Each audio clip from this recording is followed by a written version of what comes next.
Welcome back. In today's tutorial, I'm going to walk you through how to enter NSF checks in QuickBooks Online. Handling a non-sufficient funds check can feel frustrating, but with the right steps, you can record it correctly and keep your books accurate. Let's go through the process in a simple, clear way so you can confidently manage these situations whenever they come up.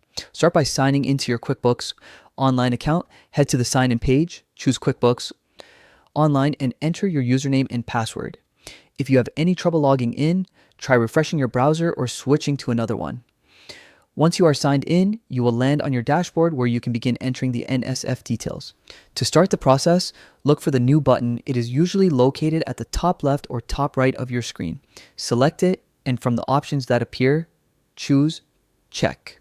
This will open the form you will use to record the bounce payment. Now take a moment to enter the date. The check actually bounced. This is an important detail because it ensures your records reflect the correct timing of the transaction. Right under the date, you will see an option labeled Print Later.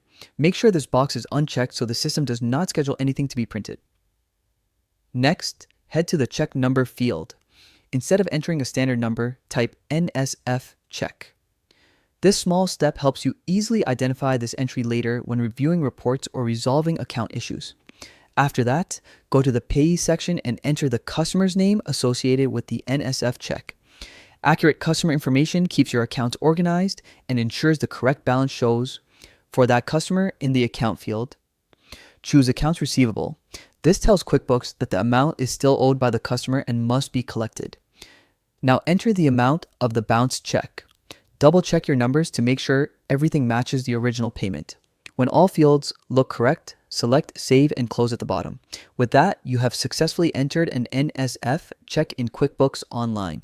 This simple process helps maintain clean records, avoids confusion, and keeps your customer balances accurate. Regularly reviewing these entries can also help you stay ahead of any payment issues and keep your financial workflow running smoothly. Thank you for watching. If you found this tutorial helpful, feel free to revisit it whenever you need a quick refresher. Keep your records organized, and I will see you in the next video.